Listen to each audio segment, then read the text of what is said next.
Welcome to the 301 Colored Commentators, a monthly podcast series where two black men from the state of Maryland debate and give their hot takes on movies, professional wrestling, and TV shows. So have a listen, have a look-see, but nonetheless, enjoy. Hey, what's up? How y'all doing? Hey, what's up? 301 Colored Commentators. We're back in the building. For sure. This is episode number 11 for you guys. Today we're going to be talking about all the old WWF programming from back in the 1980s to the mid-90s. The American Horror Story Anthology series, Freak Show Season 4, and the very first Nightmare on Elm Street movie as well, too. From 84. From 84, yeah, the OG. Yeah, before we get into that, we're just going to talk about what we're currently up to, current events, what we're listening to. Speak on it. You got your Afro beats? Afro beats, yeah, man. I got a story to tell, man. Yeah. My man, me and Rexy tried to go to this artist named Ashake, who's currently probably has the hottest Nigerian Afrobeats album out there. Yeah. And it was a disaster. The concert was a disaster. We ain't even make it in there, dog. How come? We were in line for 3 hours. First of all, his management needs to be fired because them motherfuckers booked a venue that was supposed to be for weddings instead of an actual concert venue in Patapsco, Baltimore. What? Bruh. And they overbooked the shit. So, like, we were in line for like 3 hours. It was cool. It was cold. We were rapping. We almost get to the front. And we look at the front. We're like, nah, dog. Not fading it? Bruh. The crowd at the front was so ridiculously disorganized. The shit looked like at any point in time it could pop off into someone getting stabbed or shot. Because first of all, there wasn't enough security to begin with. It looked like this shit was finna be a fire hazard because there was just too many people. Fire hazard, you hear that? Yeah, it was bad. And so, long story short, we left. We didn't even go. But we heard he ended up just performing 2 songs. Because what happened was... He bounced after that? What happened was he had like 2 security guards. And one of the security guards got robbed of their gun. So when he heard about that... How does that happen? Dog, that's what happens when you don't have enough security. You have overbooked security guard got robbed of their gun. Of their gun. So he was like, wait, my security guard no get gun. My man's dipped after 2 tracks. So I haven't listened to his album since. I'm still blown. It's a great album though. I spoke about him in the last episode. Other than that, I've been listening to the new Jeezy. It's cool. Snowfall. He's still Mr. Snowman. He's still Mr. Snowman. You listen to it yet? I haven't heard it, but... It's cool. It's cool. Tell me that's modeled after, or at least the cover of the album is modeled after the TV show Snowfall? Somewhat. Yeah, somewhat. It's a good album. Like, the first listen, I was like, it's all right. Because you know rappers... I rappers... listened to it again, it's like, yeah, it's typical. It's like Jeezy. It's definitely Jeezy. Because I'm saying, you know rappers, they love to like model their shit after like a TV show or right, exactly. So that's basically what I've been listening to for the most part. Trying to think of what else. Yeah, nothing comes to mind per se. You know. But what about you, man? Raven Justice is a singer/rapper from Oakland. I got put on to recently. I've been listening to his stuff a lot, going through his music videos. He's a very melodic singing style to him, really, and he talks mostly about relationships. But I love his videos. His videos are cinematic. Raven Justice. Yeah, bright lights, big city full of girls. I just like the narrative that he has in his videos. I'm like, cool. It's like Drake, but without the rapping part. Oh, okay. It sounds interesting. I'm gonna give that joint a shot. Yeah, he's straight. He's like was raised in Oakland and ATL, so he's got influences from both cities. Okay. Sounds pretty cool. Yeah. Sounds pretty cool. Anybody else? That's about it. And he's a newer one I'm listening to. Right now in my car, my CD rotation is all New Jersey rappers. Okay. Redman, Joe Budden. Yeah. Tame One, Fugees. Yeah. Who else? I actually listened to Fugees like yesterday a little bit. Yeah. The Score is still a dope record. Yeah, it was actually the Score that I was listening to. So, yeah. Well, yeah, that's cool. I keep forgetting Jersey has a decent share of some like good rappers too. Which we would never know, unless they shouted out where they're from. Because other than that, they sound like New Yorkers. Yeah, basically. Because they wear New York gear, they sound like New Yorkers. But if you call them a New Yorker, like fuck no, we from Jersey. We're from Jersey. Yeah. Like my bad. Y'all sound alike to me. Yeah, exactly. Y'all probably can know the difference, but I don't. Yeah, pretty much. Western Connecticut, they're the same thing too. Really? In Yeah. regards to Sounding like New Yorkers, because that's basically a betting community for New York City. Yeah, it's nothing New England about that part of I was Connecticut just about at to all. say, I would have assumed, but now that you're saying that, I guess it makes sense. Even SNL made fun of them too, like during Super Bowl 52, the Eagles New England Super Bowl.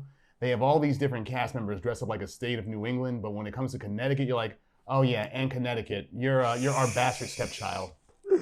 Wow.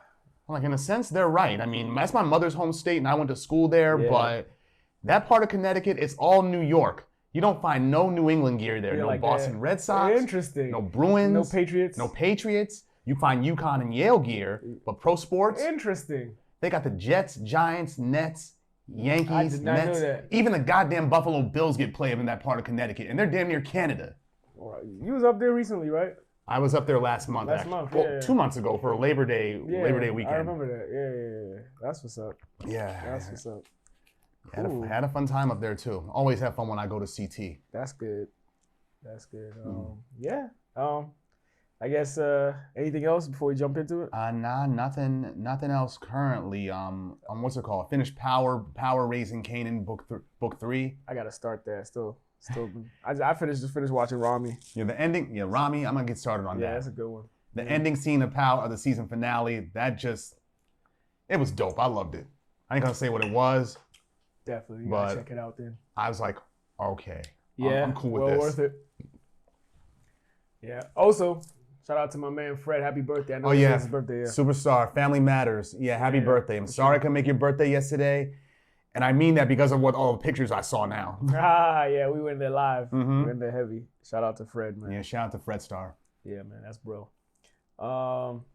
Yeah, I guess we can. Shall we? Yeah, let's do it. All right. Okay, the first topic of discussion is A Nightmare on Elm Street.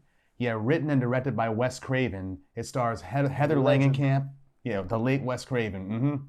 It stars Heather Langenkamp, John Saxon, Ronnie Blakely, Johnny Depp in his first film debut role, and Robert Englund He looks as... so young. He does. He looks so young watching that again. I'm like, wow. Mhm, He really looks like a kid, literally. You should see him in Platoon 2 years later. Really? Yeah, he was in that too. As a translator as part of the army. I gotta check that out. And Robert Englund as the character Freddy Krueger in his breakthrough role. Yeah. After years of being on stage and TV and other minor roles, this one made him blow up. Yeah. The plot, it takes place in the fictional town of Springwood, Ohio, where Nancy Thompson, who Heather Langenkamp plays, she's an average teenage girl who has successive nights of nightmares, right? And so do her friends. And her friends start to get murdered one by one, but they all have one thing in common. They all see the same man in their dreams. A badly burnt man with a fedora, a dirty and tattered red and green striped sweater, and a razor claw. What else? Yeah, and when Nancy confronts her mother about who this man is, her mother and the other parents are in denial about it at first, but then they're forced to reveal who this individual, Fred Krueger, is. A demented child murderer who murdered 20 or 30 kids on Elm Street, got freed by the police on a technicality, so the parents of the murdered children, and then some, mobbed up and decided to kill Krueger themselves. So now he hunts the children of the parents who murdered him in their dreams, where the parents can't save them. Yeah, the film was released on November 9th, 1984, on a $1.1 million budget, and grossed $59 million worldwide. Yeah, it was met with rave critical reviews. It's considered to be one of the greatest horror films ever made, as it spawned a franchise consisting of 6 sequels, a television series, a crossover with the Friday the 13th horror franchise, it did. various other merchandise, case in point. Oh, I forgot you have this joint. Yeah. Did you have it in high school? No, I've had this since a few years ago. Oh, just recently. Yeah. Well, I feel like you had this for a while. Or was it a Wolverine one? You made a Wolverine one. I made a Wolverine I one. remember. I didn't even make it. I just put taped thumbtacks on my fingers. Don't ask me why and shit. I don't know. I just remember Naeem and I. See? My man got the Wolverine claws. Yeah, dope. Yeah. Dope. I'll try it on. Yeah.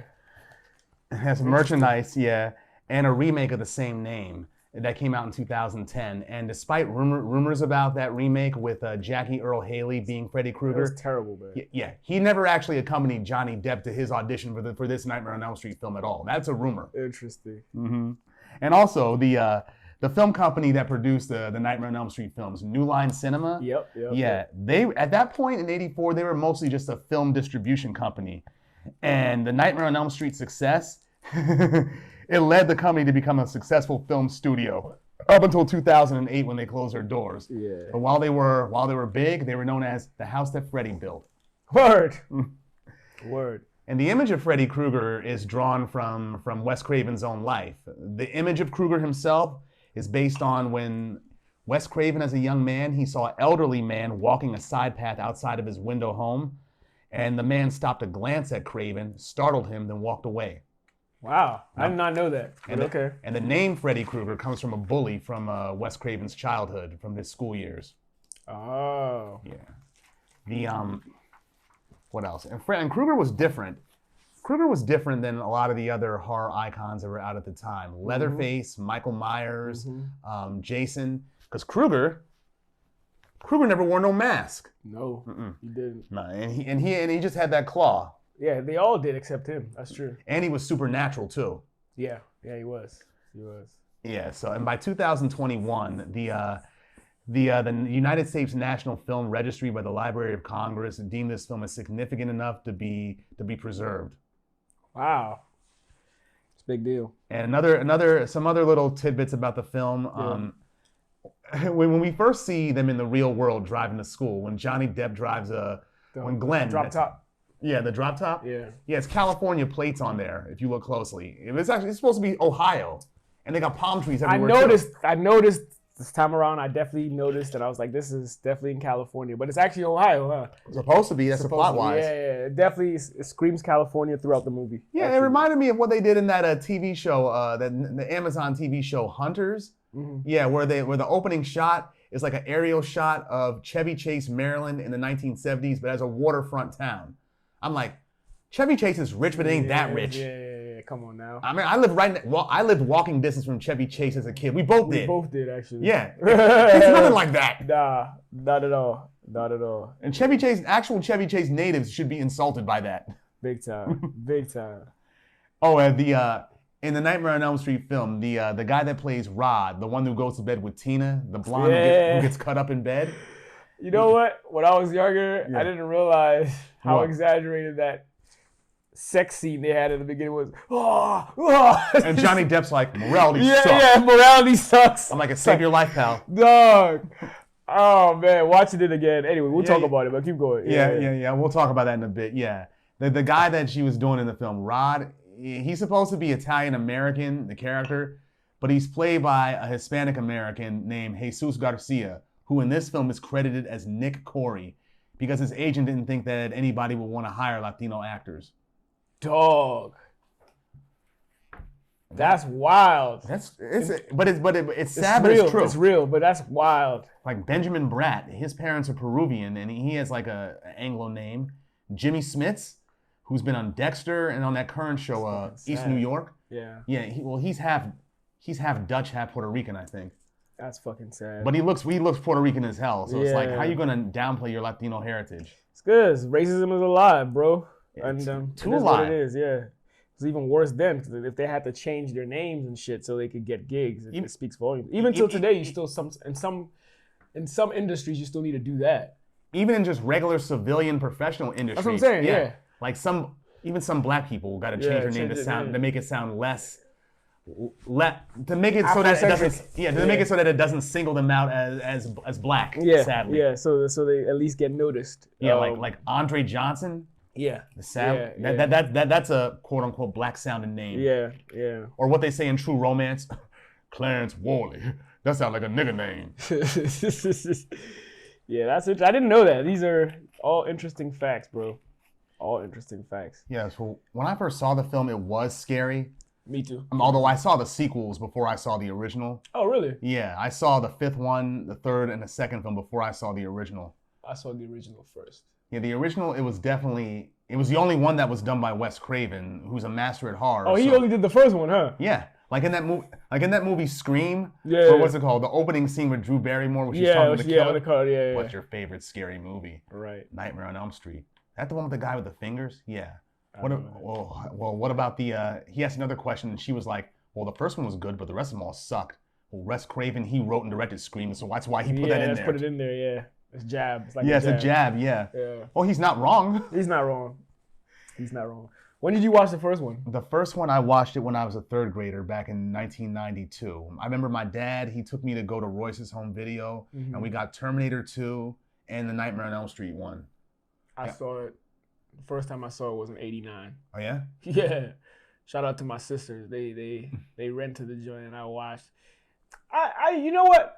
If my sister, especially the eldest one, if she was here, I'd have her on here. She's the reason why I love horror movies, because I was literally around her when she used to watch those movies, and they used to scare the shit out of me.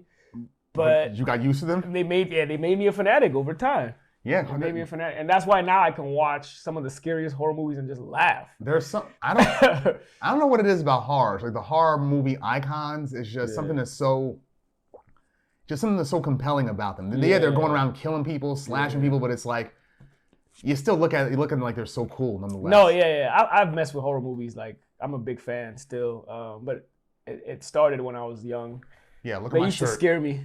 Leatherface. A Leatherface. I love Texas. Yeah, that's a dope one. Thank you. But yeah, I watched it like in '89 in the UK, and I was scared for like a month. It's hard to sleep for like a month. When the sequels start delving into the more supernatural aspects of his origin, like particularly with his mother, Amanda Krueger, that kind of creeped me out a little bit. In the third film, how old and scary of a nun she looked and how she sounded. Yeah, I remember that. Yeah. And then in the fifth film, when she looked younger, that was like even a little bit more, I don't know, just unsettling. You know what's funny? If I recall quite well, I got so scared that I was sick that night. The night you first saw it? Yeah, I was like sick. Damn. You gotta imagine, like '89. How old were you? What, like 6? 5, 6? 5 or 6, yeah. Watching that and that whole concept of having nightmares was crazy. But I pulled through after a month. You came to view them as funny. Yeah, now they're hilarious. Like watching for fun. The second film, though, the sequel, yeah, that was, I didn't get it when I first saw it, but looking at it as an adult, it was like a thesis on psychosexual development, and that's why it didn't seem all that scary. It tried to emulate the darker elements of Wes Craven's original film, but it's like, there's a lot more going on here. There's a lot more subtext going on here. That the director wants people to be talking about in film and academic circles. Yeah. But watching this film right here, it's like I heard of his origin many times in the sequels. But hearing it told here, and it was clear that Wes Craven was going for more than just cheap scares, and he was just trying to get in your head. Yeah. In a manner of speaking. Yeah, that's exactly what it was. Yeah. Yeah, he was trying to get in your head, and stay there pretty much. Yeah. Because Robert Englund's Freddy Krueger in this film, he had a few. He didn't have his one-liners yet, but he was still he was a bad motherfucker essentially. He was. Yeah. I think another thing that differentiates him from like Leatherface or Jason or Mike is he can talk. Yeah, he can talk, and he toys with his victims before he kills them. He's sadistic. Yeah, he definitely like plays around with them before he goes for the kill. Whereas they just straight to the point. Yeah, they're straight to the point. They go ahead and just kill. And no foreplay, no nothing. None of that. And that's a good way to put it. A lot of foreplay with Freddy, yo. Yeah, that's why. Even though the Freddy vs. Jason movie was funny, that's why I say that even now that they should do a Freddy vs. Chucky movie. That's more. Yeah, that's more conducive. That makes more sense. that'd be even funnier. Because not only would we get plenty of blood and gore, but them two motherfuckers joning on each other the whole time. The quotables. The quotables, yes. Amazing. Shout out to Chucky. That was another movie. The first time I watched, I was scared as hell. I was scared of that one too. The first one, yeah. Yeah, I watched that one in '91. I watched it when it came out. Yeah. What year was that? 88. 88. Okay, I watched it like 1990 or 91 when it first came. When I first saw it. Yeah, I saw Freddy before that. I saw Nightmare on Elm Street first. And me too. But you never notice? Okay, this film takes place in Ohio. That's the setting for it. But why they always usually got these guys in the Midwest? Chucky, he's in Chicago. Michael Myers is in Haddonfield, Illinois. Yeah, Illinois. And I was going to say Camp Crystal Lake is in Illinois, but I heard that's Jersey. Oh, it's in Jersey, rather. Yeah.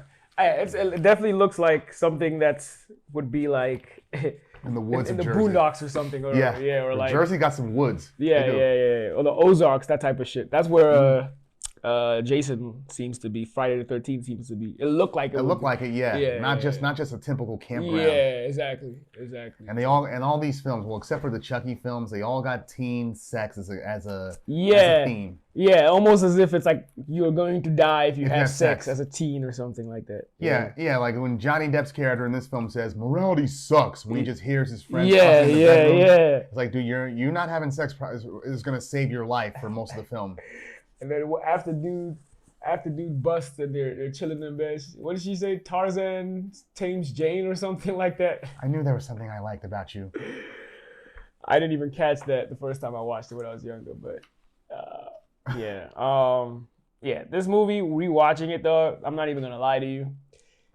The acting is pretty horrendous. Even Johnny Depp was his first role, so he hasn't really found himself yet. Yeah, the acting is bad, but it's still a classic because I guess conceptually, it's unique. It's very unique. Like I don't think there's anything like it prior to, where somebody haunts your dreams to that extent and then kills you in your dreams and then it's reflected in real life. Definitely a unique concept, and I think that's why it's such a classic. And he is a unique villain. Like the correlation between the claws and being burnt, and then the little cashmere red and green sweater with the fedora, and like his wobbles when he walks and runs. Yeah. It's a unique look, and even the claw just scraping against chalk and screeching. Yeah, and like you said, like a horror movie villain that actually talks during his murders is unique. That wasn't something that happened very often. Usually they were cold-blooded, quiet killers. Yeah. And he was one that was very vocal. Yeah. Yeah, and then some with the one-liners in later films. Welcome to prime time, bitch. This guy feels the need for speed. What's the matter, Joey? Feeling tongue-tied? I remember the joint in the sixth one with the dude with the hearing aid. He's like, hey, Freddy's a fool, man. He's a man, though. Yeah, he found ways to like tailor his nightmares around the person's defect. Exactly. Like when he turned one girl in the fourth film, one girl who has a fear of insects, he turned her into a cockroach and killed her inside of a roach motel. Yeah. Or my personal favorite, the fifth one, the comic book guy. Yeah, man. He toys around with him and just cuts him up. Yeah, faster and more powerful than a bastard maniac. More powerful than a local madman. It's Super Freddy. Then just slices him so he looks like a two-dimensional page of comic. Yeah. And bleeds out his colors. Yeah, and in real life, you see his limbs just cut up. Just turns him into confetti in his dream. Yeah. No, but it's a great movie. The Wes Craven, he originally wanted a happy ending for the film. But the producer, Robert Shea, he wanted a darker ending, and that's what happened. Yeah. I mean, if you recall the ending, aside from opening the door for sequels, Craven's ending, it was intended to be anticlimactic, and the intended ending was the whole point of the film, like a teen struggling against overwhelming odds without the help of adults. And all the adults in the film, they're useless. They're either on drunks, on pills or something, are oblivious to what their kids are going through. Yeah. I think it was one thing I noticed is like how Nancy throughout the movie refers to her dad as daddy and her mom as mother. Yeah. Mm-hmm. I think she calls her girl. Yeah, I think she calls her mom maybe once or twice in the whole movie. Other than that, it's like mother. It's almost like she has like great disdain for her mom, and her mother proved to be a drunk, drinking all early in the morning right out the bottle. Her mom looked like she had that typical Stepford wife. Yeah, almost like she was a lady of the night. She always had makeup and she always looked sloppy drunk in her nightgown. And like she always looked like she just come from a party. Yeah, kind of. Yeah, that white gear that she always wore. And, like, with the makeup on always. Mm-hmm. it was interesting. I found that interesting. And her dad always was like dismissive to her cries. Yeah, but he wises up by the third film when she's an adult. Yeah. Yeah, and then changing the ending the way they did, it made it so that they're always going to be powerless over Freddy. And it made the struggle of her story entirely pointless. Yeah. And kind of undermines the film's youth empowerment message. Yeah, and although the ending, that ending, if they kept it the way Craven wanted it, it would still open the door for sequels, I think. Yeah. I think the ending was great as it is, because I think that's partially what freaked me out as a kid. Because Freddy never actually died. So as a kid, I'm like, oh shit, he's still alive. Mm-hmm. Damn. That's why I was shook. As a child. When he pulled the mother right through the door. Yeah. I was like, damn. That really shook me, man. So I thought that was a good ending. But you're right. Either way, it still opened the doors for sequels. Because in the 80s and late 70s, the horror genre, they were just beset by sequels. Yeah. And then the franchise were kind of destroyed by it. Like Halloween, that's fucking ridiculous. Halloween Ends. I didn't even take a look at the most recent one. Are we in double digits now? For what? Halloween's? Yeah, we got to be, yeah. I mean, including the ones that Rob Zombie made. Yeah. Anything after H2O was number 7, technically. So, and anything after that, yeah, they're in their double digits now. I think it was after the 6th one, I didn't take them seriously.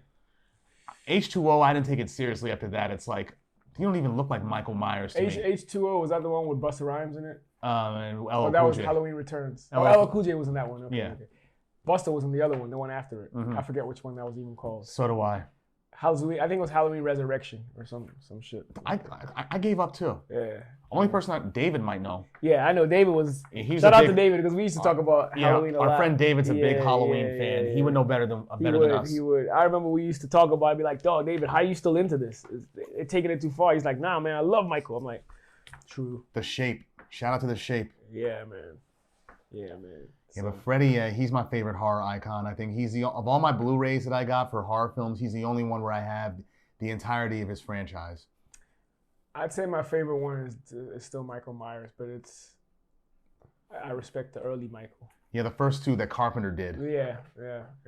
Jason, all your films sucked. Yeah, I wasn't a fan of Jason like that. All your films sucked. You just look cool. That's it. The acting was poor in all of them too. And they had Kevin Bacon in the first or the second one, I think. Yeah, I think it was the second. No. I think it was the first one. It was the first one, right? Yeah, but they all sucked, man. Seriously. Yeah. And like, what's it called? The Jason Goes to Hell, the Final Friday, number 8. Mm-hmm. Yeah, that's the one where they show that Freddy and Jason share the same universe. When Jason dies and his mask is in the desert, Freddy's clawed hand and grabs it. Thing is, ironically with Jason, even though we're kind of going off topic, the first one wasn't even based on him. It was more his mom. His mother, Jason didn't show till the sequels. Exactly, to the sequels. So, yeah. Mm-hmm. The Jason and Michael Myers, if they do a movie, it should be called A Quiet Place. Or Two Silent. I know. That's a good funny guy. Or Silent Killers. Funny guy. Any favorite scenes from this one? From this one, my favorite scene is when Nancy, when she has Glenn watch her while she dreams, right, and goes out of her house. Yeah. Then Krueger's outside and tries to chase her back in the house, and she's running back up but her feet, they start sinking into the stairs. Looking like marshmallows. Marshmallows, yeah. I'm like, this is pretty cool. Like, what's gonna happen next? Yeah. Watching it back today, I find it funny that like at the end she pulled a Home Alone, making like booby traps and shit. Yeah. But I was like, wait, what? When did you become equipped to do these things? Why don't you get all super like savvy all of a sudden? Yeah, I was like, where did this come from? It's kind of funny. Because you seem like a typical suburban white girl. Right, exactly. Mm-hmm. I think for me, my favorite scenes were the murder of Nancy, one. Oh, you mean Tina? Tina. Yeah. Tina was that, and then Johnny Depp's murder. Oh yeah, Glenn. When he's sunken in the bed, and then vomited the blood right out. Like, wait, that's too much blood for one human being. But yeah, too much. Yeah. But I found his death pretty cool, and Tina's as well. Mm-hmm. Because Tina's was where I was. Some poltergeist. I was like, what? Yeah, man. That was some poltergeist shit that happened to her. What? Yeah, I think that's what really got me shook as a child. The first murder, I was like, yo, this is some ill shit. And if the cops did their jobs and actually investigated the crime scene, they'd be able to tell that, what's his face? Had nothing to do with it. He had nothing to do with it. Rod had nothing to do with that. Yeah. Yeah, you took some fingerprints. You took find a murder weapon. Yeah. None of that. You didn't do nothing but none of that. Lazy. Very lazy, man. Shout out to him too. He got strung up he got the Epstein in the. Yeah, he got the noose root in his cell. Yeah, he got the Epstein in the cell, dog. Mm-hmm. Yeah, unfortunately for him. What's crazy is how her dad still didn't believe her after she was like, yo, go check on him. Yeah. Only to find out he was dead, and he was still like, He killed himself. Yeah. I'm like, easy explanation, but not the explanation. Stupid, dog. Dunce caps. Stupid. Dummies. Yeah, big time. But yeah, anything else with this? What else? I like the synthesizers, the score that was used. Oh yeah. And Wes Craven said the inspiration for the scores was when he heard the Gary Wright song Dreamweaver. Okay. Oh, Dreamweaver. That one.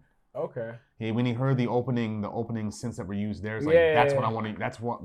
That's my inspiration. I gotta revisit that song to see if it really correlates with the title does anyway. But yeah, but the opening synths that were used in the song, that was his inspiration for the score for Nightmare on Elm Street. The score is dope, especially when Nightfall comes, like the way the music. Dun, dun. Yeah, that joint. No, somebody used that music to show what's it called for White Flint Mall in Bethesda a few years ago when White Flint Mall was finally dead. Get knocked down. Yeah, it was finally knocked down and dead and abandoned. Somebody went in there, shot a bunch of shit, and put it over and used the Nightmare on Elm Street as a backdrop. Oh shit! I'm like, this makes it even more eerie. That's dope. Yeah, that's dope. Especially now that it's abandoned with spider webs and shit everywhere. Yeah, I used to pull up there. Dave and Buster's. Yeah, Dave and Buster's. I remember. I think at one time I went up there. Was it with me and you? And we met up with Zawatsky. No, we didn't meet up with him there. We saw his brother at the Cheesecake Factory. Yeah. Or Dave and Buster's. That's what it was. It was me, you, and just me, you, and somebody. Chris Dunbar. Yeah, that's what it was. He had come down here. That's what it was. Yeah, that's what it was. Yeah, because then the next time he came down, we met at Galaxies. Galaxies in Silver Spring. Mm-hmm. Yeah, when it was still around. I missed that place. That pool spot. Yeah, the billiard spot. Yeah. Walked down a flight of stairs. Yeah. Oh man. Yeah, I remember that. Damn. That was like 10 years ago, dog. Yeah, it was. Yeah. They got a new billiard spot in Silver Spring I saw. Oh really? Yeah, on Georgia Avenue. Okay. Near where Urban Butcher used to be. Oh, okay. Yeah. I know what you're talking about. Yeah. Oh, cool. I didn't know that. But yeah. Also, other scenes that outside of the fact that the acting was so poor, like. Yeah, she cursed him out. Glenn, you total shit. You had one job.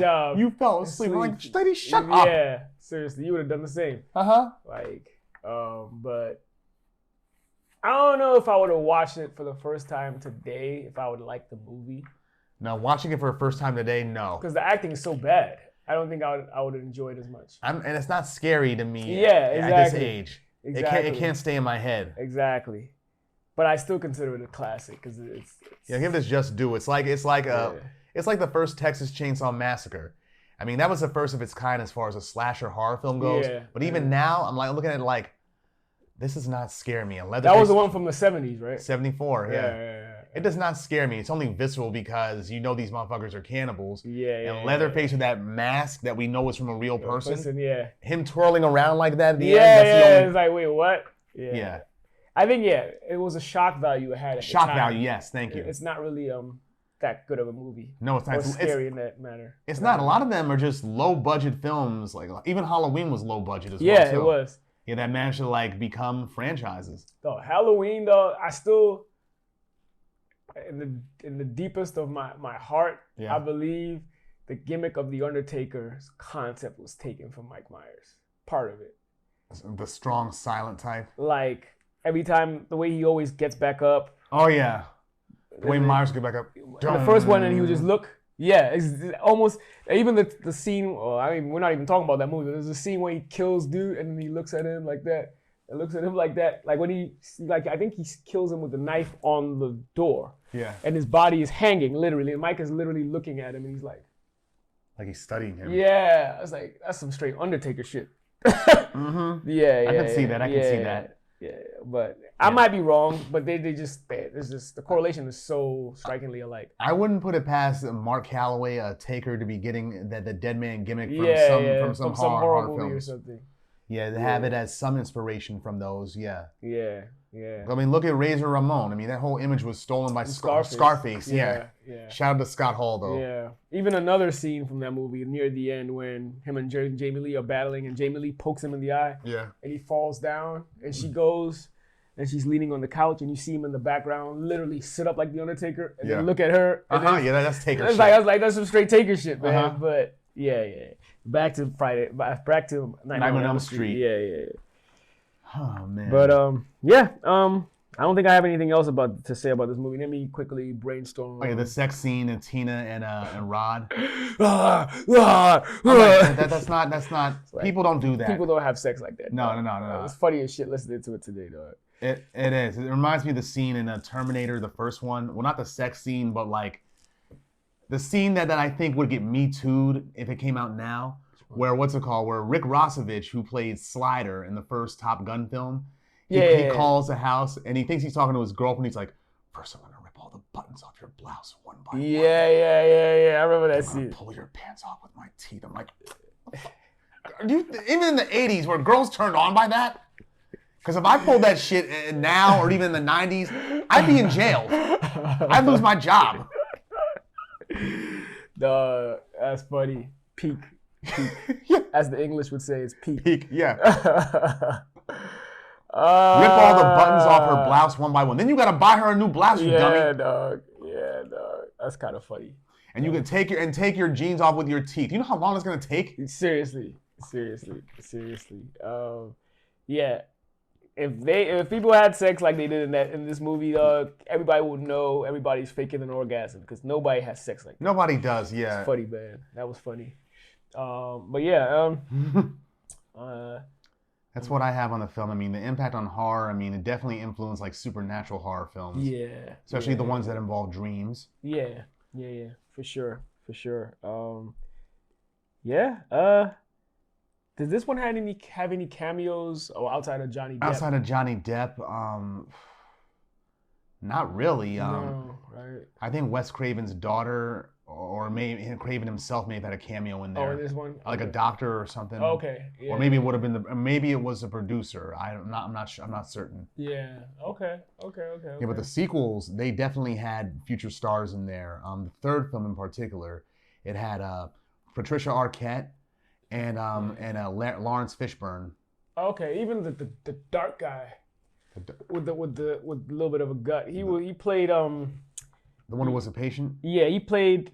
Was he in the third one or the fourth one? The third and the fourth. Yeah, he was like super dark skinned. Yeah, he got killed early in the fourth one. Yeah. He played Idi Amin back in the day.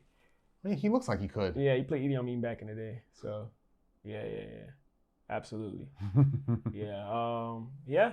That's about it for me for this one. Yeah, the sequels. This film was better stylistically. Yeah. But the sequels, even though they're terrible. Yeah. They were the first ones I saw, and I tend to enjoy those a little bit more. I do too. I actually watch, especially for me, my favorite one is like the fifth. The third and the fifth ones are my favorite. My favorites are the fifth and the fourth one. The fourth one, which one is the Dream? The Dream Master is the fourth one. The fourth one. I like that one and the fifth one. Dream Child. Dream Child. And I like the sixth one too a little bit. Yeah, the sixth one, Freddy's dead, the final nightmare. That's where we see Freddy's origin pretty much. Yeah, exactly. But at that point, it's like it became like a self-parody. Yeah, it was beyond comedic at that point. It was. It was beyond comedic at that point. I remember the promotion for that sixth one was all up on MTV. They did like their own like documentary on it and whatnot with Robert Englund in character as Freddy hosting it. Okay, I wasn't here at the time, so I didn't catch that.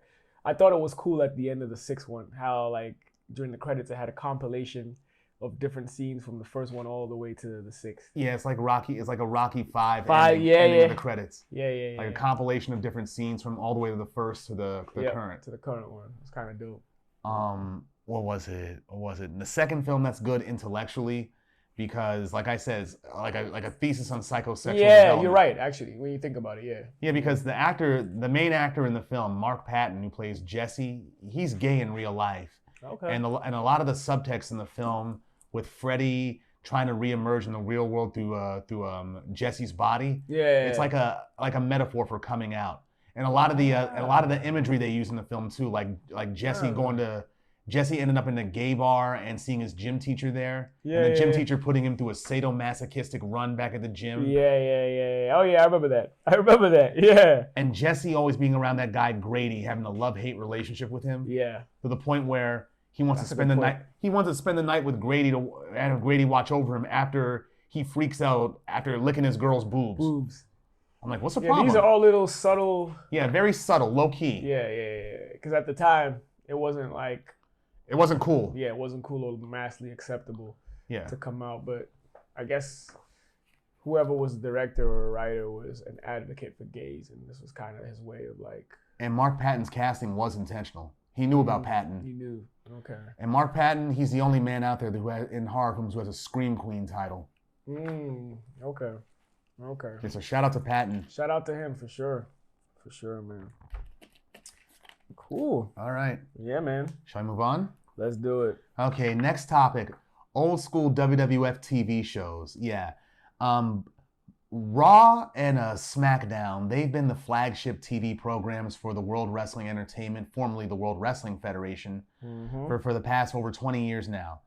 Now, Raw, formerly known as Monday Night Raw, that debuted on the USA Network on January 11th, 1993, from 8 p.m. to 11 p.m. That's my little son's birthday, dog. Oh, yeah? You know Jeff? Mm-hmm.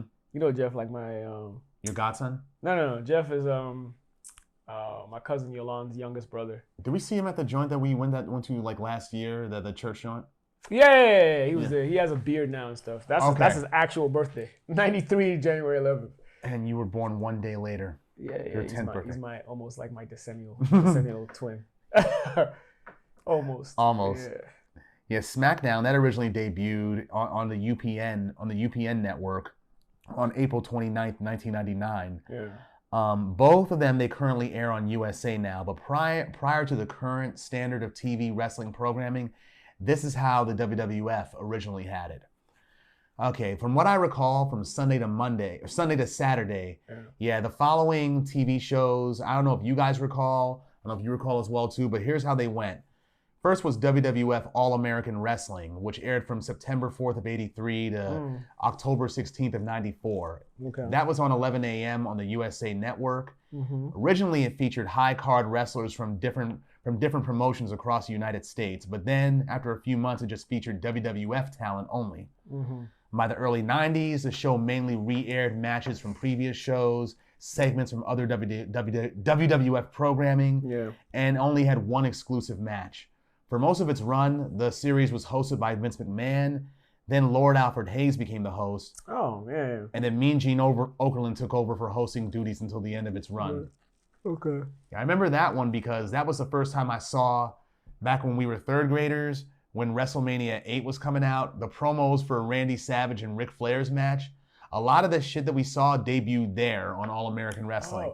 Like the whole, Elizabeth was mine before she was yours. Shout out to the Nature Boy, dog. He's a legend. Mm-hmm. All those promo segments were on All American Wrestling. Even Savage and Gene Okerlund's interview, where Gene Okerlund's just instigating the whole time, like, Randy Savage, what are we supposed to think?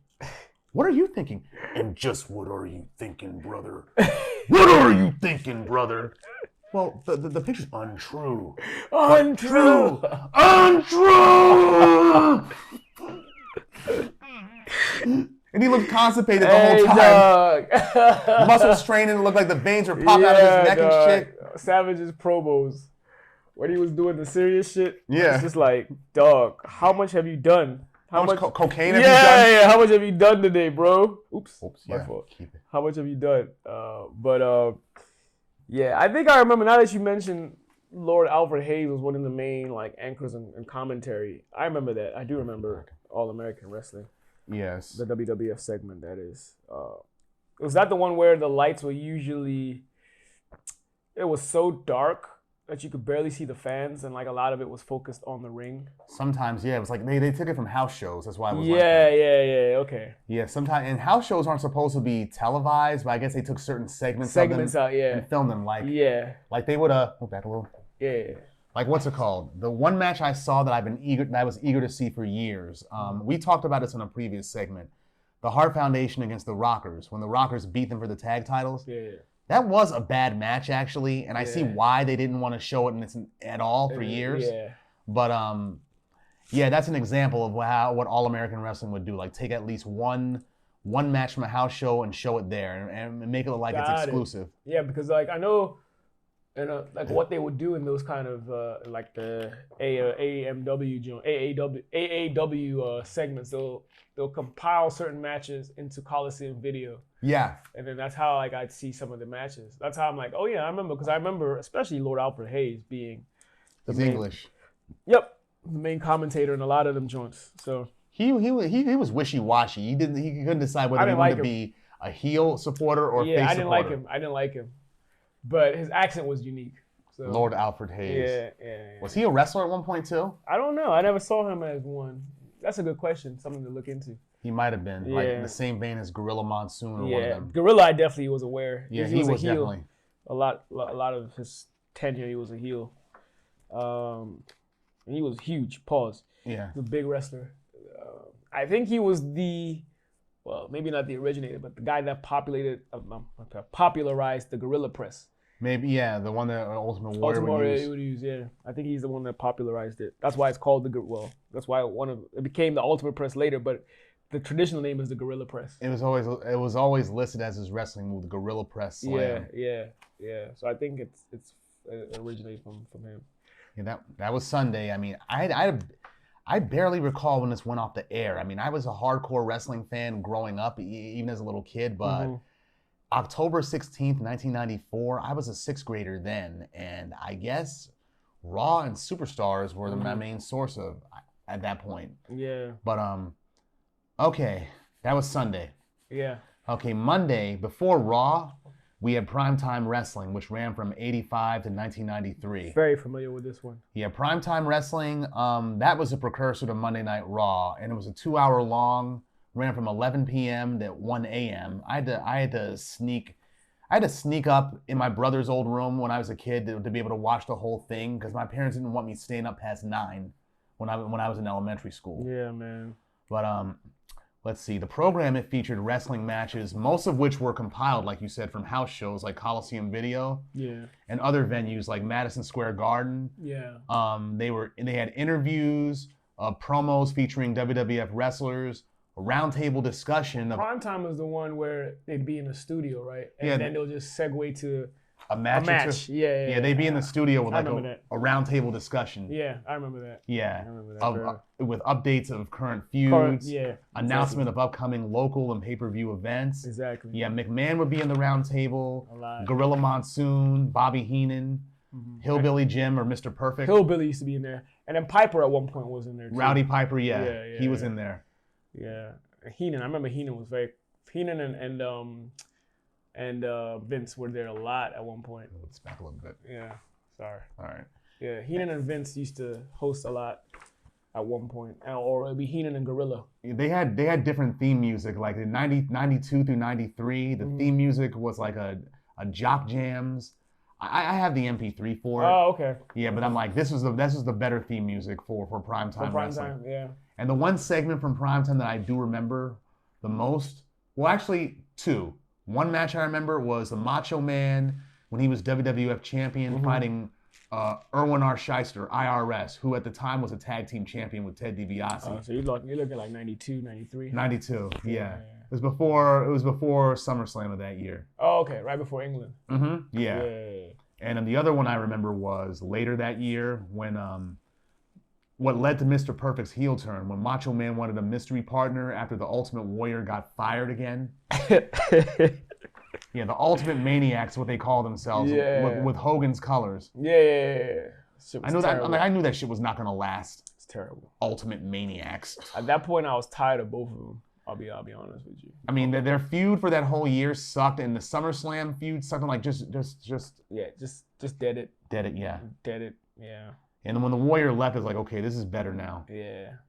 Because Savage teamed up with Mr. Perfect, who he had known for years. Yeah. And is a better tag team partner than Warrior because he can wrestle. Absolutely, he could wrestle. One of the GOATs. Yeah, and the build-up for that was just great. That whole episode was a build-up for Mr. Perfect turning face. It was them versus Flair and Razor Ramon, yeah. And they lost in that Survivor Series, too. And I remember when Razor Ramon and Ric Flair left the building, Razor with that leather jacket. Savage, you're going to get George, man. Get that camera out of my face, man. Rest in peace. Actually, to all of them. Well, except Flair. They're all dead except Flair. Yeah. Mm-hmm. Yeah, that was primetime wrestling. Yeah, the precursor to Raw. Yeah. Next up with Friday night or Friday evening, WWF Spotlight.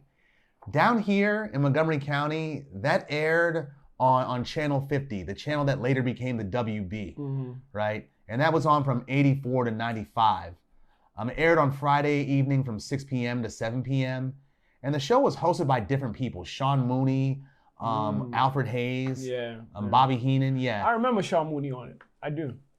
And it was generally from a studio or a control room. Like with TVs at the back? Yeah. Yeah, and it just showed primarily matches from other WWF programming. The person that was hosting it, that was the only live part. Yeah, and it just aired from 1 hour, from 6 to 7 p.m. Nothing special. Saturday, that's where the main action was. Yeah. At 10 a.m., again on Channel 50, the eventual WB. WWF Wrestling Challenge aired from 1986 to 1995. I remember that.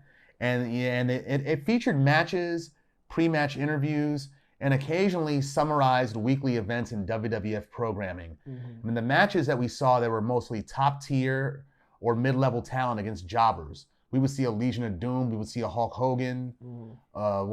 Jake the Snake. We would see them on there. Yeah. And at times there was a feature match between main WWF talent. Remember, I saw one between Tito Santana and Rick Martel one time. Huh. This is when they were still feuding? When they were feuding, yeah, and what led to the feud between Jake the Snake as well, too. It was part of that feud. Because he came and interfered in the match. Between him and Santana. Santana, Yeah. But as with other syndicated WWF programming, the show promoted WWF event dates, house shows, and local media markets, as well as the Coliseum home videos that you could buy for $29.95 plus shipping, if you call this number, within the next half hour. Bruh, and a lot of the times, man, those calls were expensive as hell. Yeah, it's like $2 a minute, dog. And then $3 for every additional minute. Dog, and that's back then. Even now, that's expensive. That's crazy. Too much money. It's highway robbery. Yeah, did you ever call? No. Yeah, I think I did call. I hung up quickly once somebody answered the phone. Yeah, that I didn't. I was never allowed to because this shit was dumb expensive. It was too expensive. Even in today's world. Yeah, $3 for a minute. That's too much money. Dumb. That's like what? Like $180 for a whole hour. That's like a pay-per-view call, dog. Pretty much. Like a pay-per-view call, dog. Or a paper talk. Paper talk call, man. Yeah. Yeah, that's crazy. And a lot of segments made their debut on WWF Wrestling Challenge, like the Snake Pit, the Brother Love Show. Yeah, shout out to the Brother Love Show. That was one of my favorites. I love the theme. Yeah. The Brutus the Barber Beefcake's Barbershop. Yep. And Jerry the King Lawler's King's Court. Later. Yeah. By 95, they shortened the name to Wrestling Challenge. Prior to its cancellation, to shorten the name to WWF Challenge in 95, and it canceled in the same year. Got it. Yeah. Okay. Now, next up, an hour later, WWF, the Superstars of Wrestling. That's a classic. That's classic. That debuted. That was always after Saturday morning cartoons. Yeah, I remember that. It debuted September 6, 1986. Superstars, as it would later be known, that was the flagship programming of WWF syndicated programming from its inception up until the premiere of Monday Night Raw in 93. Yeah, it aired from 11 a.m. to 1 p.m. on Fox on Saturdays. I'm like, after Saturday morning cartoons, like Superstars was it. Everybody was looking forward to that. Even the intro for it was so cool. The like compilation intro they would show of wrestlers. wrestlers. Yeah, like wrestlers. Yeah. Like the one part they showed was when the Rockers, when they would just leave the ring at the same time, like flip down and then flip right over the rope. It's like they are so in sync. They're wearing each other's underwear probably. Ha! Funny guy. Superstars. That was where all the angles happened. Yeah. And at times where they ended too.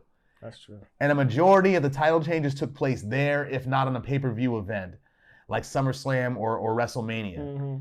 And the matches that we saw, like Wrestling Challenge, were primarily top-tier or mid-level talent against jobbers. Yeah. And they had pre-taped interviews with WWF's roster of superstars. A lot of pre-taped interviews. A lot of them, yeah. What else? Promos featuring the wrestlers. And there was often a feature match between main WWF talent and then not against jobbers, too. Yeah. Yes. Yeah. And as with all syndicated programs, another aspect of Superstars was to promote house shows and local WWF events and Coliseum home videos as well. They did that with every program, every home programming that the WWF did back in the day. That's true. With the April 18th, 1992 episode, though, the program was renamed to WWF Superstars due to a successful lawsuit by another promoter, Albert Patterson, who claimed prior rights to the phrase Superstars of Wrestling. Interesting. Yeah, since then, anytime you see footage from WWF Superstars or the Superstars of Wrestling, any archival footage from then, it's usually been shown with the words of wrestling. That part was blurred out. Yeah, by 98, Superstars left syndication and moved over to the USA, where it became a summary program and continued in that manner until it was canceled the same year in 98. Okay. Yeah, Superstars was my favorite out of all of them. Mine was Saturday Night's Main Event, but we'll get to that. We'll get to that now. Yeah, that's my favorite one. Yeah, Saturday Night's Main Event. That occasionally aired from 85 to 92. It was on NBC and it usually took the place of Saturday Night Live. Yeah, in a time when weekly programming consisted primarily of established stars dominating the enhancement talent, Saturday Night's Main Event was comprised of all star bouts, star versus stars. Yeah, it eventually left NBC in 1991 and aired on Fox twice in 92 before disappearing for over a decade. Yeah, but Saturday Night's Main Event first aired May 11th, 1985, in the late night time slot that's normally reserved for like Saturday Night Live. Then SNL producer Dick Ebersol, he made a deal with McMahon to produce the show after Ebersol saw how high the ratings that WWF specials were getting on MTV in 84 and 85. Really? Yeah, so Ebersol was like, let me get in on this too. Oh, was this that era where they were using like Cyndi Lauper and them to the rock and roll. The rock and roll, what's it? Alice Albano. Cooper. Yeah. Captain Lou was another one. Mr. T. Mr. T, yeah, I remember that. Yeah, although the show aired infrequently, it did starting in 86, settle into a predictable pattern of dates, like New Year's weekend, an episode in late February or early March, an episode in late April or early May, September and October, Thanksgiving, and so forth. In 89 and 1990, both episodes in July were promoted as summertime bonus editions. And as for the program itself, for much of its history, it was hosted by Vince McMahon and Jesse the Body Ventura. With occasionally Bobby Heenan being used in 86 and 87. By 1990, Rowdy Roddy Piper, he replaced Ventura as McMahon's broadcast partner when Ventura left the WWF. Yeah. And on the two episodes that aired on Fox, Heenan served as McMahon's partner. I remember that episode because it was Bret Hart against Papa Shango and when Shawn Michaels first won the IC title against the British Bulldog. That one. Okay. Yeah. Yeah, the opening themes, they often use hit theme songs. Yeah. Not theme songs, but hit songs. For like the opening and the closer for it. They did. In popular culture, yeah, they did. Like pop music or rock or yeah. The they use Obsession by Animotion, Take Me Home by Aha, and most notably, Take On Me by Aha, and most notably, Take Me Home by Phil Collins. Yeah, I think even one of them, they used Higher Love by what's his face? Steve Winwood. Yeah. Bring me a higher love. They closed the episode with that. Close it with that? They closed it. It was the episode where Hogan beat up Brother Love and Slickster, and then Savage defended his title against Andre. Bring me a Yeah, that was the episode, and then love. Ultimate Warrior defended his title against the Super Ninja. The Super Ninja. Managed by Mr. Fuji, dog. He was one and done. He was useless, dog. Yeah, like, they have it's star talent. He ain't no star. Super Ninja, dog. He was basically a jobber. He was a jobber. The jobbers ain't allowed on Saturday night's main event. So Fuji promoted him as some kind of like gangster, like martial artist that was deemed to win Warrior's title, and the match ended up being jobber style, dog. Silly. Yep. And again, Warrior couldn't wrestle in the first place, but Exactly. But I loved Saturday night's main event. I did. It was my favorite one. Because it also had a lot of title changes and then like feuds, like the Mega Powers feud started there. What else? Shawn Michaels against Bret Hart, that feud started there. Yeah, exactly. Hogan, I think that's also, I'm not, correct me if I'm wrong. Well, even the time where the Hart Foundation and Honky Tonk were about to bash Savage with the guitar. I had that actually. Yeah, that's from Saturday night's main event too. Yeah, I got one of those Coliseum home VHS videos. Yeah. So like the best of Saturday night's main event. Yeah, and that was one of them. That was one of them, right? One of them, yeah. Yeah, so like there are definitely some memories I have from that from Saturday night's main event that just made it like my favorite one. I think it also came on during primetime, if I'm correct. Yeah, that's why Saturday night, but yeah. it came on in the evenings or whatever. It came and the Fox, when they aired it on Fox in '92, it did come on. Yeah. It did come on in the evenings too, but they still called it Saturday night main event. I remember one time when Hercules was feuding with DiBiase. Hercules Hernandez. Yeah, he had him fight Virgil, and that ended up being a jobber type of match. Shout out to Virgil, the meat sauce god on IG. Yeah. He linked me to his page, man. Funny guy. But yeah, that match, Hercules just whooped his ass, nice and calm. So yeah, I enjoyed Saturday night's main event. It also had a lot of like pre-recorded interviews too, to help fuel some of the feuds like that were brewing within the organization and stuff. So. Yeah, Saturday night's main event and Superstars, they were my favorites. And the other part that I loved a lot about Saturday night's main event was the beginning. It always starts off with interviews, like with the gimmick background. Like the signature, like they'll have like some sort of the person's logo in the back. They all like have the interview. It was like a green screen though. It was a green screen where they just kind of superimposed. Yeah, they superimposed it. Like I love Bret the Hitman Hart's logo. The Hitman joint, like it was splashed on there. Paint. Yeah, I loved his. I remember Andre's had his signature with his palm on there, big ass palm on there, and then like Taker had his coffin with like the name Undertaker over it. Hogan's was Hulkamania, of course. Savage had his glasses with the Macho Man with him pointing. Yeah. But yeah, and then the interviews would pertain to the matches that they were gonna have or the interviews that they were gonna have. If it was Brother Love show, whatever it was. It wasn't anything regurgitated. No. That we had already seen prior. No. That was the only program where nothing was regurgitated. I mean, Superstars, only a few things were regurgitated, but it was mostly up to date. Yeah. So, yeah, that's my favorite. Like I definitely have a lot of like young memories from. Oh, Superstars! Remember the episode where Marty Jannetty where he returned? Oh, he was like wild after. I was like, oh gosh. And he threw Shawn Michaels into the corner. That's the first time I've seen Shawn Michaels like do the flip and let his back hit slam the corner. And then like that's why you had to retire the first time around because you kept doing that throughout your career. His career. And Sensational Sherry, and he pulls Sherry into the way of the mirror to let her get the hit. mirror. Yeah. I remember that same scene. Yeah, and, same. And you hear Mr. Perfect and McMahon giving the color commentary. Like, did you see that? Yeah. He hit a woman. He let her get hit, McMahon. Oh my gosh. And also the dog, Vince McMahon is a funny guy, dog. He used to exaggerate his commentary. I remember, I forget what it was. And he'd be the good guy. Yeah, the Warrior was getting attacked by somebody in the back. I forget who it was. It was like a blindside attack. This man was like, from behind. This man said, from behind.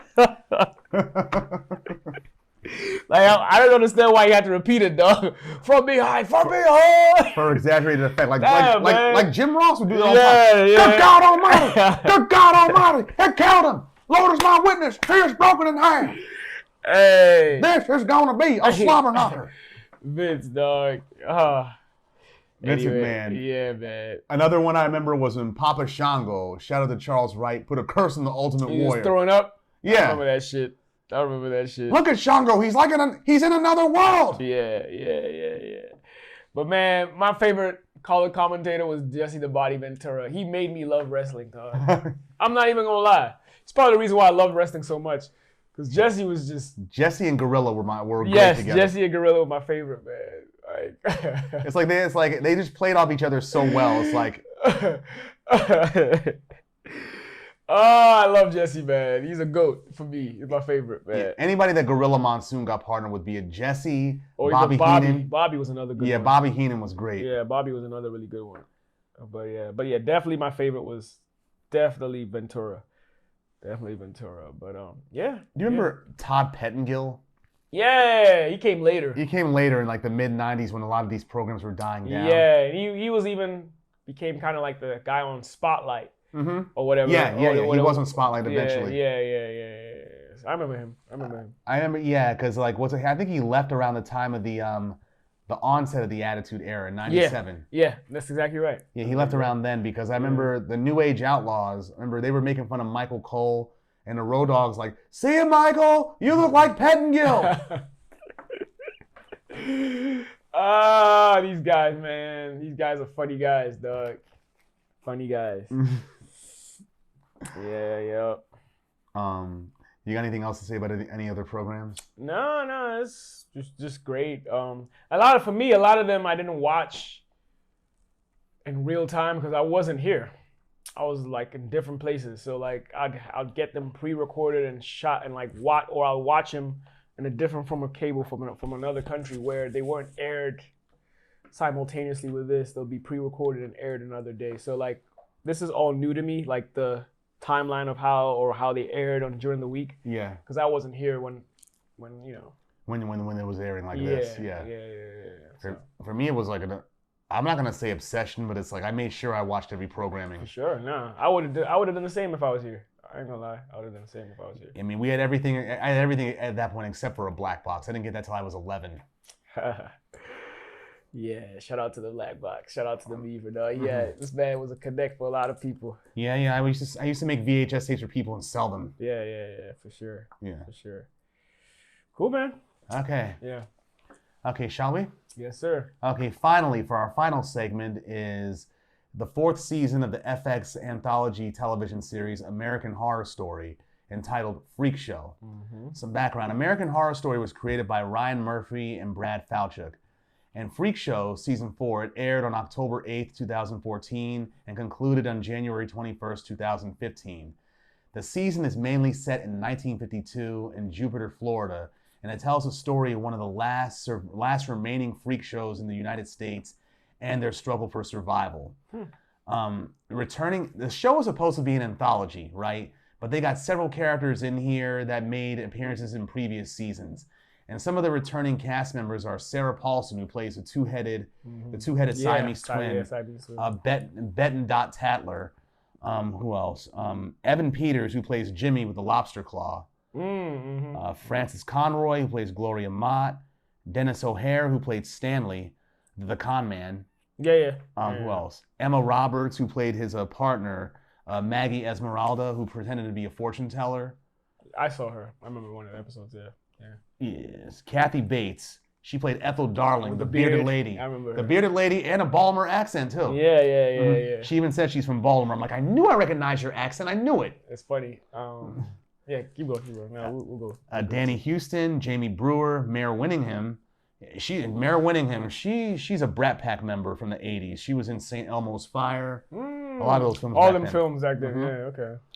And the newer cast members for this season were, Michael Chiklis, who played Dell, the freak show owner, and Jimmy's father. Yeah. I know what you're talking about.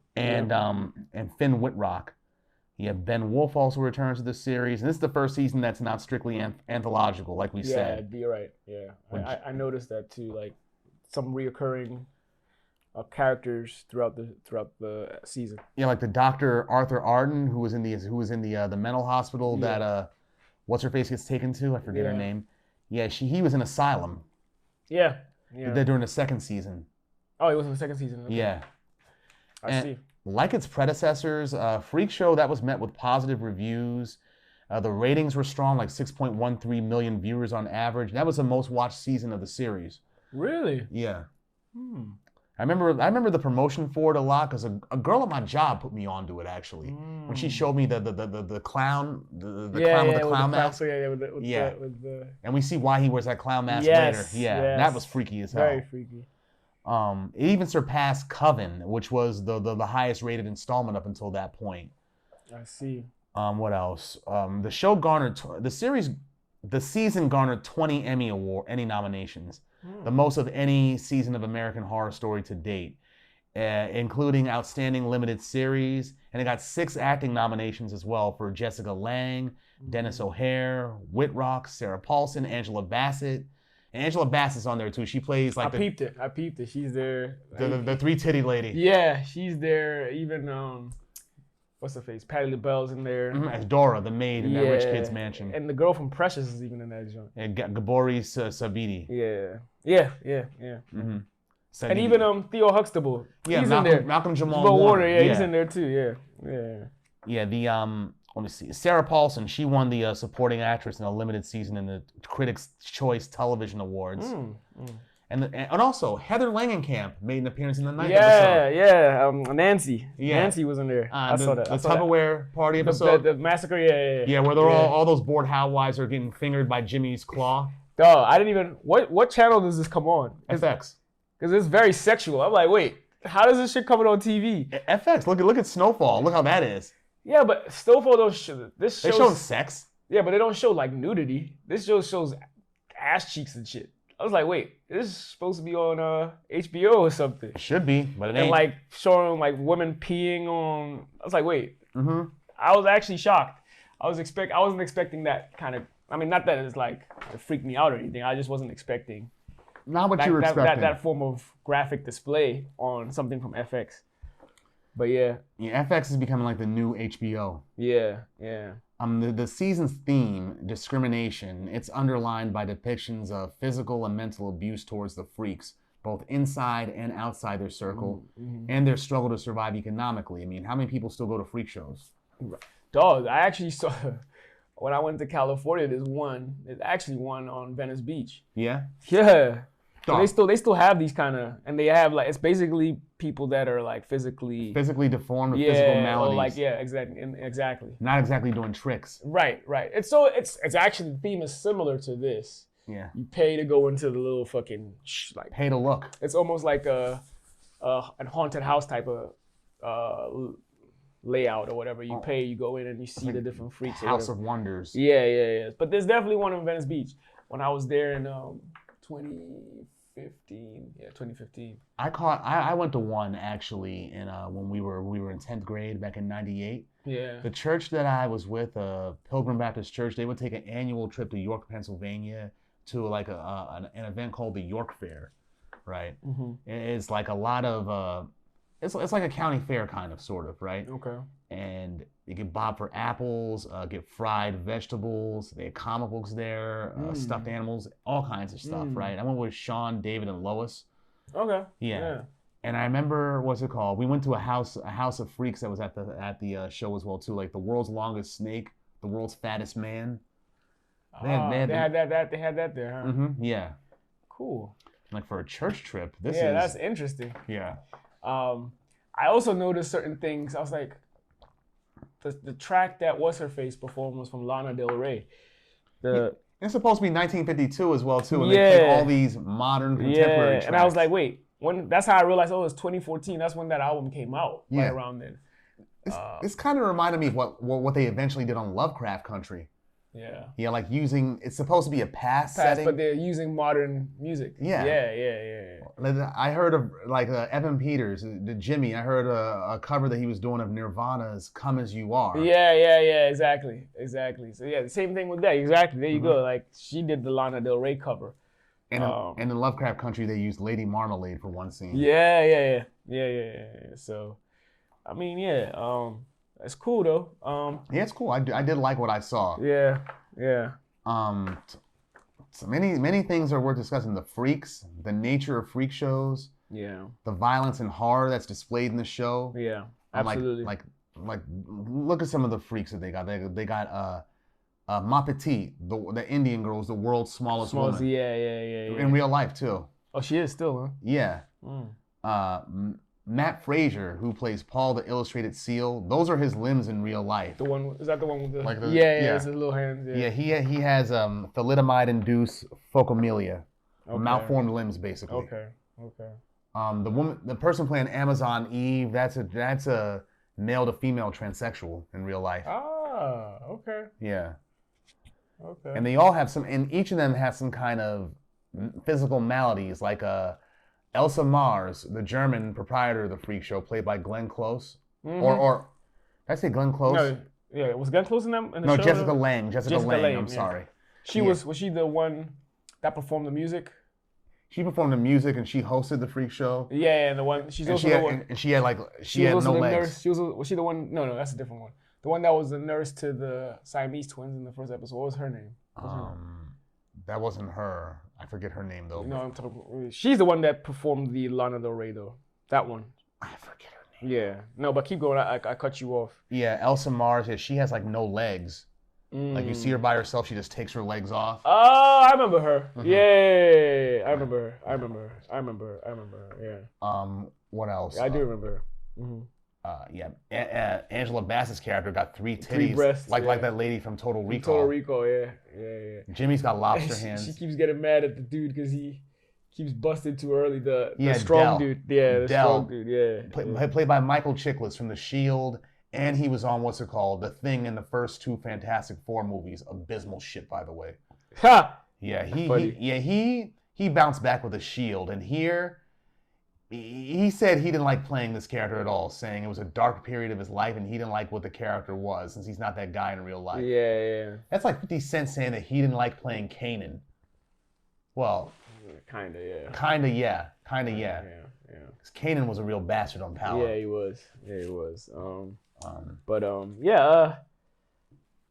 a lot. There's a lot going on in the show. That's Neil Patrick Harris. So much going on. There's too many characters, a lot. And by the end of it, and then like there's Supernatural, like with the Edward Mordrake played by Wes Bentley, who comes out on Halloween when any freak performs on Halloween. Yeah. Like you perform on Halloween, I'll kill you. Right. I don't know if this I don't know from the way it was presented. I don't know if this is like a satire on spectacles as well too, in the same vein that Jordan Peele's Nope was. I was just about to say that, like, because it gave you a sense of empathy for the characters, like how they're just trying to make a living, and y'all just stare at them and discriminate against them. Everybody just discriminates and just looks at them like they're outcast or they're just like a freak. Deny them service. Yeah. Like, is there anywhere else you guys can go? Because you're disturbing my daughter. Yeah. Like, bitch, fuck your daughter. I'm trying to eat. Yeah, and it kind of makes you like empathetic. Like, man, you can't sometimes blame why these people go homicidal. Like, because like you fucking treat them like they're shit. pushed too far. Yeah, you push them too far. And like when that character Stanley and Maggie Esmeralda talking about they're from Hollywood and they're gonna get the freaks more play and whatnot. Yeah, they're just playing them too, and we see what happens with them, especially Stanley. Yeah. And Del, who's supposed to be the proprietor, the owner, he's against him too. Like he got Meep sent to jail. Yeah. That was just fucked up. Yeah. And killed Ma Petite. He did. Yeah. And he was smiling when he did it. Everybody's like, it's like, wait. He just started smiling. I'm like, you crazy motherfucker. Crazy. She thought he was a god. I'm glad the women gained up and killed him. Yeah. He thought he was a god. Even Elsa jumped in and shot him. Yeah. He killed Ma Petite. That was all I need to know. Yeah. And what else? Is it a fetishization of what's different too? Because a lot of the people that aren't looking at them like they need to get the hell away from them, they're looking at them like they're pets. Like, I want you in my home. Yeah. Now you get an idea how animals feel in the circus, dog. Yeah. Like after a while, you're like, fuck this. Yeah, I'm gonna yeah. kill y'all. Mm-hmm. Yeah, it's the same thing. Same thing with them, man. And even the disturbing nature of some of the guest characters, like Dandy Mott, the rich boy. Yeah. Yeah, he's a psychopathic man-child.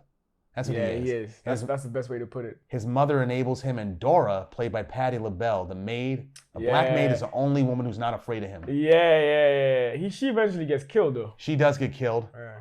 Mm-hmm. And her daughter is played by Gabori Sarivi. Precious, from right? Precious, yeah. Precious, yeah. What else happened? There's the obsession with fame and wealth because of spectacles, like from Elsa Mars especially.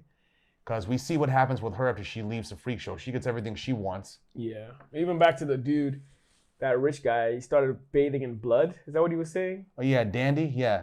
Started bathing the blood from the people that he killed at the Tupperware party. Weird, yeah. Started bathing in blood. And that's how you know you're a psychopath. Yeah. Like, what's it called? If you kill somebody and you do shit with their blood. Yeah, because like Sylar from the TV series Heroes, after he accidentally killed his mother, right? Mm-hmm. There's a scene in there where one of his powers in there is seeing the future and then painting a picture of it. So he ended up painting the picture on the mother's floor using her blood in his bare hands. It's like, what kind of freaky shit is this? Fucking weird, bro. Yeah. Yeah, it's weird.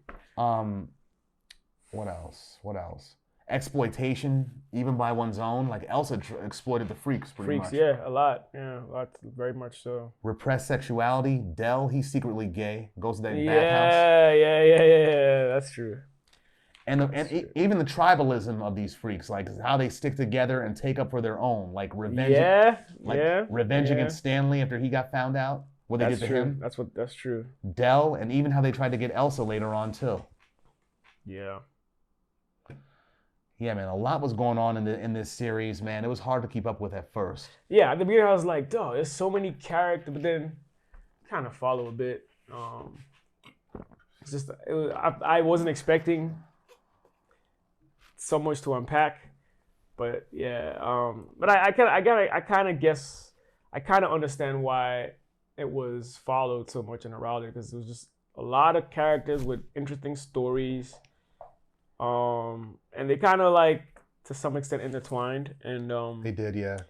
Like you said, at some point they had each other's back, but at the same time they were also being exploited.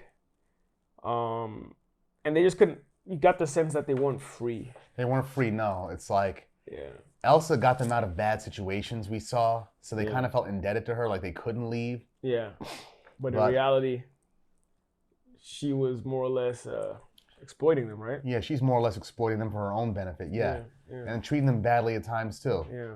It's like a schizophrenic mother. Yeah, exactly. And then again, given her experiences with how she had her legs tortured and removed, it's like you'd be a little bit off as well too. Exactly. Now, it's a good show. It's long though. Long, 13 episodes this past season. 13 episodes, most of them are like an hour and change. Mm-hmm.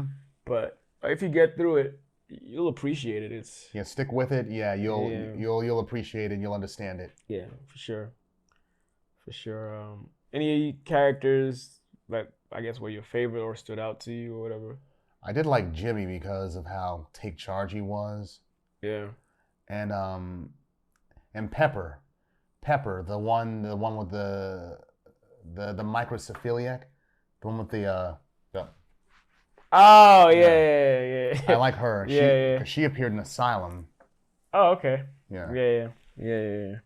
Make sure this is still on. Yeah, the makeup and like the even though people say that it doesn't take much to be silent, no, you act with your body, and that's the case. Big time. Yeah. Big time. Yeah, because a lot you can say with body language. Yeah. Wow.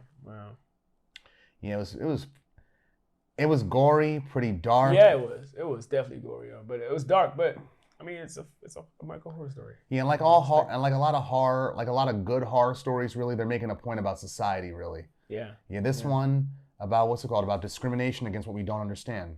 Yeah. 100%. 100%. And how even the people who are victims of that, they're not exempt. They're not exempt from that, from the umbrella of that treatment either. I agree. From doing it themselves, repeating it. Yeah, I agree, man. If you don't come out of this feeling a little empathetic, maybe you're a sociopath yourself. Possibly. For real. Because you definitely start to feel for these characters, and like it almost feels like they're in a zoo. Yeah, exactly, a zoo. It almost feels like they're in a zoo. A poorly maintained zoo. Yeah. And the reality is, this was a thing. This kind of stuff actually used to happen. Mm-hmm. It's kind of scary and sad. So, yeah. You got anything else for this one? Nothing else for this one. This was the most. I watched American Horror Story a lot. This is the most visceral one for me, and because it's Halloween, we chose to talk about it along with the Nightmare on Elm Street movie as well too. Yeah. Speaking of Halloween, you got any plans? Oh, Cy loves the kids. I'm gonna give out candy to the neighborhood kids. I love seeing them in their costumes. I love that too. But I think this time around I'll be out with my godson as well and actually partaking. So okay. Yeah, but I have a mask and everything, but I want to get something that's gonna scare the kids that I encounter in the streets too. So you can still get some from Spirit Halloween in Rockville. Yeah, I'm gonna get some before next week. So stay tuned. Stay tuned. Yeah. That's what I got for American Horror Story. Yeah, me too. Definitely check it out if you get the chance. If you're into horror movies, this is actually my first American Horror Story viewing. I know of it. I know it's around. I've just never really watched it. So this was the first, I guess, season or whatever that I've watched. So it's cool. It's cool. I wonder how the others are. So we'll see. Yeah, the others are pretty straight though. This is my favorite though. Okay. Yeah, it's a lot to unpack though. There's a lot of characters. Yeah, you need a few days to watch this one season. Exactly, and be attentive because you can't really multitask because there's so many people moving pieces, so you got to be a little more attentive. Yeah, watch one season a week if you're inclined. Yeah, something like that. It'll be done in a few days, but it's like you can't really binge watch the whole. Yeah, it's a lot to take in. So much to take in. Yeah, it's a lot to take in. This especially this one. So, yeah, man. Yeah, man. But yeah. Okay, that's episode 11. Yeah, before we ride out, you want to plug in? Yes. What's it called? Check out our football podcast, the VFL podcast, Victory Formation Lounge. Yeah, we got an IG page. We got a YouTube page as well too, and we're gonna be broadcasting on all the streaming sites as well too once we pick up more. Yeah. So check that out. Yep. Tuesday nights and Friday nights. We stream live, and if you can't make it live, you can still listen to us on YouTube later. The link is in the bio, and you can follow the page as well. Also, you want to plug in your... Yeah, plug in my podcast on YouTube, the Shack House. Yeah, check that out. Marvel, hip-hop. We cover it all the nerdy shit. It's good, trust me. It is really good. Mm-hmm. The link to his Instagram page is there. His link to his YouTube page. He's also on all the other platforms as well, right? Like, yes. Spotify, all of that. So all those too. Just check it out. The link is also going to be in the bio of this. It's going to be in the adverts on Instagram. So check those out. When they pop up. They'll be in there in the next few days, Thursday or Friday. For sure. Mm-hmm. And thank you guys for joining us yet again. Thank you for having your time. Hope you enjoy the show. Comment, like, subscribe, and let us know if there's any. Let us know what you think. Period. Yeah, what you think. Period. Bad, neutral, whatever. And then in the future, if there's any movie or show or wrestling event that you want us to cover, feel free to share. We'll take it into consideration. Yeah, we can't do all the thinking. Come on. Yeah. That's why we love y'all. You exactly. We love our viewers. Without y'all, we wouldn't be doing this. For sure. But thank you guys, and we hope you guys have a happy Halloween. Don't be stingy on the candy. Right. Give them to the kids, dog. Don't keep them for yourself. Word. Yeah. We out. Peace.